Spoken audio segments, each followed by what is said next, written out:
মাকে কোনো কিছু ফোনের বিষয় শেখাতেই নেই।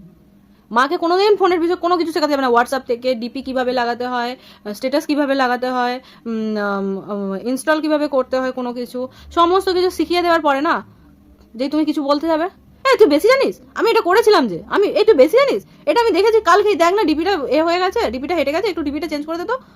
আরে এই একটা ছবি বের করে দিল, বলছে আমি বলছি এটা হচ্ছে না, অন্য ছবি দাও, অন্যটা না, আমার আগে এটাই ছিল, মানে আমাকে এটাই লাগাতে হবে। আরে এটা হচ্ছে না, এইভাবে হচ্ছে, ছোট হয়ে যাচ্ছে, তো তুমি এরকমই রাখো। না রে, আমার পুরো ফোন জুড়ে ছবিটা ছিল, দেখতে ভালো লাগছিল, আমাকে এই ছবিটাই লাগিয়ে দিতে হবে। সে তোমার মাথা পাগলা তো করবেই করবে, উপরন্ত বলবে কি তুই বেশি জানিস, তুই বেশি জানিস। হ্যাঁ, এখন তো তোকে আমাকে তোর থেকে আমাকে সমস্ত কিছু শিখতে হবে, তুই তো আমার থেকে জন্মাসনি, আমি তোর পেট থেকে জন্মেছি। কোথা থেকে কোথায় কথা নিয়ে চলে যাবে ভাই, বিশ্বাস করো পারবেও না। যাচ্ছে তাই একটা কাণ্ড, পুরো ঘরে দ্বিতীয় রামায়ণ চালু হয়ে যাবে সঙ্গে সঙ্গে।